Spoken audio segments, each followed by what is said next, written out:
मेरे प्यारे बच्चों, हमने वीडियो नंबर 2 में आपको बताया था कि सिमेट्रिकल मॉलिक्यूल्स क्या होते हैं और इसका डाइपोल मोमेंट कैसे फाइंड करते हैं।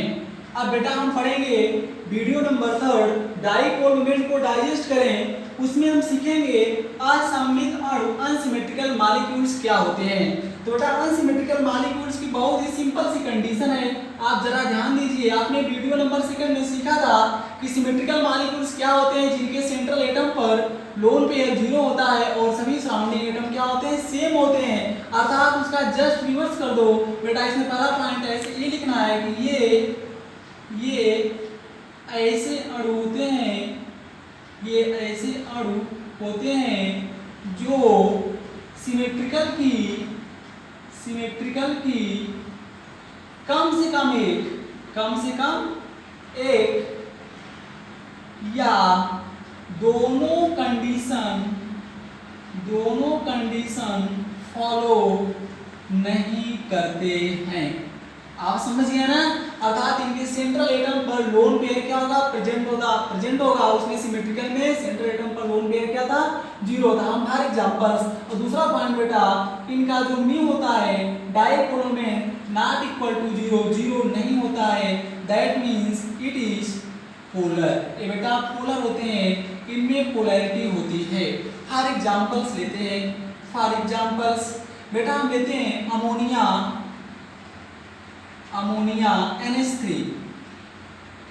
NH3 बेटा लें। NH3 हमें करना क्या है बेटा, हमें इसका केमिकल स्ट्रक्चर ड्रा करना है। बेटा इसमें सबसे कम नंबर किसका है, नाइट्रोजन एटम का। तो आपको करना क्या है, नाइट्रोजन को बनाना है केंद्रीय परमाणु मतलब सेंट्रल एटम। आपने देखा नाइट्रोजन किस ग्रुप का है, 5th ग्रुप का है बेटा। इसके आउटर मोस्ट शेल में कितने इलेक्ट्रॉन होंगे, 5 इलेक्ट्रॉन होंगे।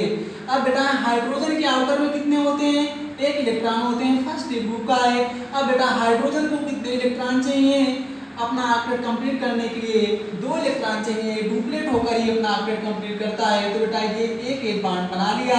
आपने देखा क्या कि अमोनिया के ऊपर नाइट्रोजन पर क्या प्रेजेंट है, 1 लोन पेयर। बेटा इलेक्ट्रॉन का ऐसा पेयर होता है जो बॉन्ड बनाने में भाग नहीं लेता है, ये लोन पेयर प्रेजेंट है। तो हमने क्या देखा कि भाई सिमेट्रिकल में सेंट्रल एटम पर लोन पेयर नहीं होता था, यहाँ पर है। तो हमने क्या कहा था, कम से कम एक कंडीशन या दोनों कंडीशन फॉलो नहीं करता है। सराउंडिंग एटम तो इसके क्या है, सेम है, लेकिन सेंट्रल एटम पर लोन पेयर प्रेजेंट है। एक कंडीशन फॉलो कर रहा है, एक नहीं फॉलो कर रहा है। तो बेटा इसका टिक करेंगे, म्यू नॉट इक्वल टू 0। कोई पूछे अमोनिया क्या होगा तो आप बताएंगे पोलर। क्या होगा, पोलर। एग्जांपल नंबर 2 लेते हैं। अमोनिया के बाद आपने वाटर सुना होगा। वाटर में सेंट्रल एटम पे कौन जाएगा, आपका ऑक्सीजन के आउटर में कितने इलेक्ट्रॉन होते हैं, आप जानते हैं 6। कितने होते हैं, 6 इलेक्ट्रॉन्स होते हैं। यहाँ पर हाइड्रोजन को 1 इलेक्ट्रॉन की आवश्यकता थी, 1 इलेक्ट्रॉन की भूख थी, उसने अपना ऑक्टेट कंप्लीट किया। आपने देखा ऑक्सीजन पर कितने लोन पेयर आए, 2 lone pair. 1 lone pair means जोड़ा होता है, 2 इलेक्ट्रॉन। 1 लोन पेयर मतलब 2 electron, 2 lone pair means 4 electron. तो इसका भी म्यू नॉट इक्वल टू 0 होगा। इसका मतलब ये भी क्या होगा, पोलर होगा। क्या होगा, पोलर होगा। सराउंडिंग एटम तो सेम है, लेकिन लोन पेयर क्या है, प्रेजेंट है। एग्जांपल नंबर 3 लेते हैं। एग्जांपल नंबर 3 लेते हैं। 3 में आप एग्जांपल में ले लीजिए CHCl3 क्लोरोफॉर्म बेटा ये एनेस्थीसिया में यूज होता है।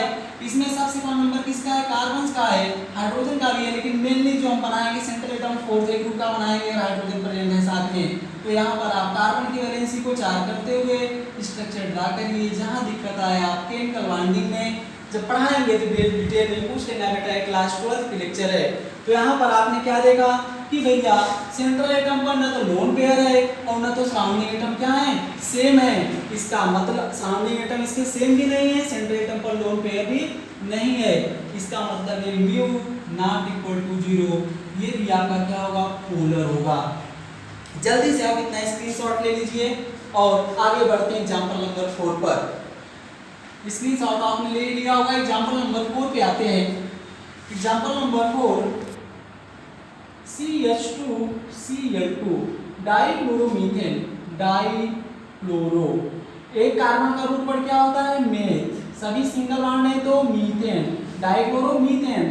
ड्रा करिए स्ट्रक्चर, कार्बन नंबर सबसे कम है, इसको बनाइए सेंट्रल एटम, हाइड्रोजन 2, 2 कार्बन को 4 इलेक्ट्रॉन की बुक दे दीजिए इसको, इसका काम हो गया, कार्बन खुश हो गया, कार्बन भी खुश हो गया, क्लोरीन भी खुश हो गया, सबका आउटपुट कंप्लीट है, लेकिन सेंट्रल एटम पर लोन पेयर 0। ये तो कंडीशन फॉलो कर रहा है सिमेट्रिकल की, लेकिन एक नहीं फॉलो कर रहा है, देखिए सराउंडिंग एटम सेम है नहीं, तो भैया म्यू नॉट इक्वल टू 0, तो आपका क्या होगा, पोलर होगा। ये बेटा आपके एग्जांपल से अगर कोई प्रॉब्लम आती है अनसिमेट्रिकल के केस में तो आप कमेंट करके हमसे पूछ सकते हैं, ठीक, आपको प्रेशर नहीं लेना है, मेहनत से पढ़ना है और आगे जाना है। अब बेटा हम कुछ डाइपोल मोमेंट के इंपॉर्टेंट प्रॉब्लम्स करते हैं, डाइपोल मोमेंट्स के कुछ important problems, some important problems लेते हैं, आप ध्यान से देखिए, some important problem, important question of dipole moment। आप ध्यान से देखिएगा बेटा, इसके लिए हम 2-3 फार्मूले जल्दी से क्या करते हैं, रिमेंबर करते हैं। पहला फार्मूला आपके बेटा ये है कॉन्सेप्ट वन, ध्यान देंगे, mu dipole moment directly proportional to होता है difference in electronegativity, E for electro, N for negativity, delta का मतलब होता है डिफरेंस। यहाँ पर ध्यान आपको ये देना है बच्चों कि प्रोपोर्शनल का मतलब ये होता है कि इलेक्ट्रोनेगेटिविटी अगर बढ़ेगी तो म्यू का मान बढ़ेगा, म्यू मतलब यहाँ पर आपका है डाइपोल मोमेंट्स। दूसरा आपका बेटा कॉन्सेप्ट होता है mu inversely proportional to bond movement, bond movement ज्यादा होगा, इनवर्सली मतलब अगर एक क्वांटिटी बढ़ेगी तो एक क्वांटिटी घटेगी, एक बढ़ेगी तो एक घटेगी। तीसरा कॉन्सेप्ट आप लगा सकते हैं mu inversely proportional to angle, जो आपका डाइपोल मोमेंट है ये एंगल पर भी डिपेंड करता है, क्योंकि डाइपोल मोमेंट एक वेक्टर क्वांटिटी है, आप इसके पास मैग्नीट्यूड और इसके पास रिजल्टेंट दोनों होता है। अब मैं आपको क्वेश्चन देता हूँ, क्वेश्चन पूछा गया था आपसे, which of the following molecules will have maximum dipole moment। ए वाला ऑप्शन दिया गया था आपसे HF, बी वाला दिया गया था आपको HCl, सी वाला दिया गया था आपको HBr और डी वाला दिया गया था HI। मुझे पूर्ण विश्वास है आप जान ही गए होंगे। पहला कॉन्सेप्ट लगाइए, mu directly proportional to electronegativity, जिसका इलेक्ट्रोनेगेटिव डिफरेंस होगा ज्यादा उसका म्यू होगा ज्यादा। तो बताइए पीरियोडिक टेबल में मोस्ट इलेक्ट्रोनेगेटिव एलिमेंट्स कौन है, फ्लोरीन, तो भैया HF लिखेंगे, चूंकि हम जानते हैं ऑर्डर ऑफ इलेक्ट्रोनेगेटिविटी बेटा सबसे ज्यादा होता है पीरियोडिक टेबल में फ्लोरीन की, फिर बेटा उसके बाद ऑक्सीजन की, फिर होती है नाइट्रोजन की और उसके बाद क्लोरीन की बेटा, और उसके बाद आपका होता है बोरान की, कार्बन की। इसको याद हम रखेंगे, इतना हमारे लिए पर्याप्त है, इतने से आप अपना काम क्लास 12 में निकाल लेंगे। इसको आप ट्रिक्स बना लीजिए, फॉर्मकल, क्या बना लेंगे, यहाँ से फॉर्म, यहाँ से कल, फॉर्मकल। ध्यान देंगे हाईएस्ट इलेक्ट्रोनेगेटिव एलिमेंट्स कौन होता है, फ्लोरीन। तो यहाँ पर बताइए हाईएस्ट किसका आएगा, मैक्सिमम पूछा है तो मैक्सिमम हो जाएगा HF। आर्डर लिखेंगे तो आर्डर आपका हो जाएगा HF, HCl, HBr फिर HI। जल्दी से स्क्रीनशॉट लीजिए। क्वेश्चन नंबर 2 पे आते हैं। क्वेश्चन नंबर 2 क्या कहता है, आपके एनसीईआरटी का है, एनसीईआरटी क्लास 12 अपनी बुक सभी बच्चे खोल लेंगे, कक्षा 12 की किताब खोल के रख लीजिए सामने और मेरे साथ पढ़ते चलिए, पढ़ने में बहुत मजा आएगा। NCERT class 12 exercise number 10.4, exercise number 10.4, उसमें पूछा है किसका द्वितीय हार्मोन सर्वाधिक होगा, किसका, हिंदी में लिख दे रहे हैं एक बार, किसका म्यू मैक्सिमम, म्यू मतलब डाइपोल मैक्सिमम होगा। जल्दी से देखिए बेटा, पहला ऑप्शन मैं अपने से बढ़ा दे रहा हूं, मैंने दे दिया, ये आपका क्या है बताइए, हेलोएल्केन है, क्लोरोमीथेन, दूसरा CH2Cl2, तीसरा क्लोरोफॉर्म CH3, चौथा CCl4। जल्दी से आंसर बताइए कमेंट बॉक्स में क्या होगा आप जितना अच्छा रिस्पॉन्स करेंगे बेटा उतना अच्छा आपको पढ़ाएंगे। आप केवल मेरे साथ इतना काम करिए, ईमानदारी से पढ़िए। यहाँ पर देखिए क्या काम करना है। अब भैया इसका स्ट्रक्चर ड्रा करेंगे तो देख रहे हैं कार्बन का नंबर कम, 3 हाइड्रोजन लगा दिया। जब आपने लगा दिया, एक क्लोरीन लगा दिया, इसका ड्रा कर लीजिए जल्दी से, शाबाश। एक क्लोरीन, कार्बन को कितने इलेक्ट्रॉन चाहिए? 4 किसके पास होते ही हैं, वेरी गुड, बनाते जाइए, शाबाश। इसका बना दीजिए CCl4, वेरी गुड, बहुत तेज है भाई आप पढ़ने में, शाबाश। ये एक बार CCl4। अच्छा देख लीजिए इसमें कौन सा लगेगा फार्मूला, दूसरा फार्मूला, क्योंकि भाई यहाँ पर जो क्लोरीन एटम है एक से अधिक क्या है, सेम है।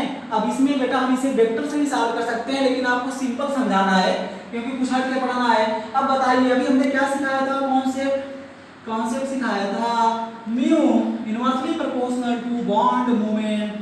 जिसका बॉन्ड मूवमेंट सबसे कम होगा उसका डाइपोल मूवमेंट सबसे ज्यादा होगा।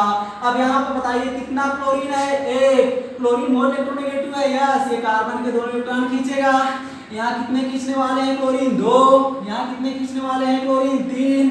यहाँ कितने खींचने वाले हैं क्लोरीन, 4। अच्छा बताइए यहाँ केवल एक क्लोरीन खींचने वाले इलेक्ट्रॉन को, इसका मतलब इसमें बॉन्ड मूवमेंट कम है। इसमें 2 है, 2 इलेक्ट्रॉन को खींचने वाले हैं, बॉन्ड मूवमेंट ज्यादा है। इसमें 3 खींचने वाले हैं और ज्यादा है, इसमें और ज्यादा है। अरे भाई एक वस्तु है हमारे पास, खाने वाले अनेक लोग हैं, इसका मतलब उस वस्तु को मूवमेंट ज्यादा करना पड़ेगा, संघर्ष ज्यादा है। इसका मतलब आपका आंसर आएगा सबसे कम बॉन्ड मूवमेंट किसमें है, मैं लिख दे रहा हूँ थोड़ा सा सही बच्चों के लिए। सबसे कम बॉन्ड मूवमेंट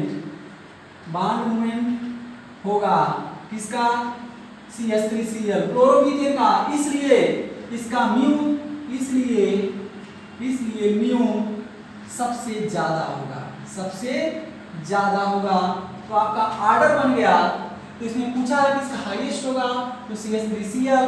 अगर ऑर्डर बनाएंगे इसका, मैं यहाँ ऑर्डर लिख दे रहा हूँ, ध्यान देंगे, डिक्रीजिंग ऑर्डर बच्चों। तो प्यार से देखिए तो आ गया CH3Cl, then dichloromethane, then CaCl3, then CCl4। ये कई बार आपका नीट में आ चुका है। अगला क्वेश्चन देखते हैं, मेरे साथ बने रहिए। आपके एनसीईआरटी का ही है, जो आपका कॉलम दिया गया है, तो एनसीईआरटी की बुक खोलेंगे, जो आपके एक टेबल दी है 10.2, टेबल्स में बता रहा हूँ, टेबल 10.2 एनसीईआरटी खोलिए। हेलो एल्केन चैप्टर आपका है, हेलो एल्केन, वही तो पढ़ा ही है आपको। उसमें क्वेश्चन आपका दिया है, फॉर एग्जांपल क्वेश्चन क्या है दिया है, इसमें बताना है आपको किसका म्यू सबसे ज्यादा होगा और क्यों। पहला ऑप्शन दिया है CH3 of fluorine. Halo alkane मतलब जब एल्केन से क्या लग जाए, हेलोजन, हेलो एल्केन है आपका भैया, ध्यान देंगे। CH3 of CH3Cl, CH3Br, bromo iodo, CH3I। अभी सर आपने सिखाया था, हमने सीखा था, क्या सीखा था, mu directly proportional to difference in electronegativity. अब अगर इसे हम कॉन्सेप्ट बेटा इसमें कुछ एक्स्ट्रा थोड़ा सा है, अगर लगाएंगे तो आंसर आएगा हाईएस्ट ही है, लेकिन बेटा गलत है। बेटा जब हम ग्रुप में टॉप टू बॉटम नीचे आते हैं तो क्या देखते हैं, ग्रुप में टॉप टू बॉटम आने पर अगर आइए फ्लोरीन, 7th है ग्रुप का है क्लोरीन, ब्रोमीन, आयोडीन, स्टार्टीन, फसल कर वो इतनी अच्छी फ्लोरीन, क्लोरीन, ब्रोमीन, स्टार्टीन में एटॉमिक साइज बढ़ता है। एटॉमिक साइज मतलब बेटा ध्यान दीजिए बॉन्ड लेंथ बढ़ता है। इसका मतलब एक कार्बन तो सब में कॉमन है, कार्बन के साथ क्या लगा क्लोरीन, कार्बन की साइज छोटी है, क्लोरीन की साइज और छोटी है। यही हम लेते हैं बॉन्ड लेंथ, इंटरन्यूक्लियर डिस्टेंस इसमें तो कम है, लेकिन अगर लें CCl में C और Cl, ये तो कार्बन साइज वही है लेकिन इसका साइज बड़ा है, तो भैया इसका मतलब देखो ये इंटर यहाँ पर बॉन्ड लेंथ क्या है ज्यादा। तो बेटा लिखेंगे चूंकि क्लोरीन का बॉन्ड लेंथ ज्यादा होता है इसलिए करेक्ट आंसर होगा, करेक्ट आंसर पहले आएगा CH3Cl, फिर CH3F, फिर CH3Br, फिर CH3I। ये आपका हो गया। ध्यान देंगे क्यों होता है हमने बताया, ध्यान देंगे। आप स्क्रीनशॉट ले लीजिए मेरे प्यारे बच्चों और अपना सहयोग देते रहिए। अपना सुझाव कमेंट पे जरूर दीजिएगा। कीजिएगा, हम ही स्वीकार है दिल से, आपकी हर एक बात का हम रिस्पेक्ट करेंगे। आगे चलते हैं बेटा, ये आपका समाप्त हुआ। समाप्त होने के बाद एक नोट अगला कॉन्सेप्ट लेते हैं, कॉन्सेप्ट नंबर 3। बेटा जितने भी आपके होमोडायनामिक मॉलिक्यूल्स हैं, सभी डायाटॉमिक मॉलिक्यूल्स का म्यू 0 होता है, म्यू इक्वल टू, अरे भाई हो मतलब सेम, डाय मतलब दो, डाय मतलब एटम, समान परमाणु के एटम से बना होता है, समान परमाणुओं से बना होता है। अच्छा बताइए, हम क्या बताएं, खुद जानते हैं, जब एटम समान होंगे तो इलेक्ट्रोनेगेटिव डिफरेंस होगा, नहीं होगा। इसका मतलब म्यू 0, फॉर एग्जांपल हाइड्रोजन का म्यू क्या होता है 0, hydrogen, oxygen, chlorine, bromine, iodine, ठीक है, स्टार्टिन, ETC बेटा ये सब क्या होते हैं 0 होते हैं, आप ध्यान देंगे। अगर नाइट्रोजन, समझ गए ना, आपके जितने भी हैं समान प्रकार के परमाणु से। नोट नंबर आपका क्या है, कॉन्सेप्ट नंबर 4 देख लेते हैं, स्क्रीनशॉट आप लेते चलिए बेटा, क्योंकि वीडियो लंबी हो जाती है इसलिए थोड़ा तेज पढ़ता है। अगर आपको जहां समझ में आए तो उसके कारण हो सकता है कि आपने क्लास 11th में ठीक से नहीं पढ़ा, 11th की वीडियो लोड की जाएगी, अपने सुझाव आप देते रहिए। Concept number 4, hetero diatomic molecules का म्यू नॉट इक्वल टू 0 नहीं होता है, not equal to. Example HCl, polarity है बिल्कुल, H और क्लोरीन, हाइड्रोजन और क्लोरीन के इलेक्ट्रोनेगेटिव में डिफरेंस है बिल्कुल, क्लोरीन HCl। दूसरा एग्जांपल HBr, HI, HF, ठीक है, और थर्ड NO, समझ रहा है, 5 CO6 ETC, कार्बन मोनोऑक्साइड। एक इंपॉर्टेंट है जो आ जाता है, ध्यान देंगे, पॉलीएटॉमिक मॉलिक्यूल्स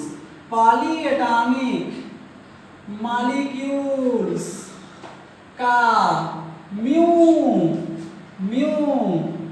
0 नहीं होता है, पॉलीएटॉमिक मॉलिक्यूल्स का म्यू नॉट इक्वल टू 0 होता है, अर्थात पोलर होते हैं। पाली में 2 से अधिक एटम्स हों, ओजोन आता है, ओजोन बेटा mu not equal to 0, polar होता है, ध्यान देंगे, इसका मतलब ये पोलर है, ओजोन आए तो। दूसरा आ जाइए T4, फास्फोरस, व्हाइट फास्फोरस, ध्यान देंगे पोलर होता है। आगे चलिए, तीसरा Z, सल्फर, आपने पढ़ा होगा 6 ग्रुप में भी क्या होता है आपका, पोलर होता है। बेटा मैं आशा करता हूँ आपको समझ आ गया होगा। ये बेटा मैंने आपको सिखाया कुछ इनऑर्गेनिक मॉलिक्यूल्स का डाइपोल मोमेंट्स एंड कुछ ऑर्गेनिक मॉलिक्यूल्स का डाइपोल मोमेंट। अब बेटा हम ये सीखते हैं एरोमेटिक कंपाउंड्स, मतलब बेंजीन जैसे कंपाउंड्स का डाइपोल मोमेंट कैसे फाइंड करेंगे, उसको मैं आपको सिखाऊंगा नेक्स्ट वीडियो में कि बेंजीन जैसे अगर कंपाउंड होंगे तो उनके डाइपोल मोमेंट्स को कैसे फाइंड किया जाएगा। तो बस आज की वीडियो में इतना ही, अपना सुझाव देते रहिए, ऑल द बेस्ट और आप हमेशा खुश रहिए।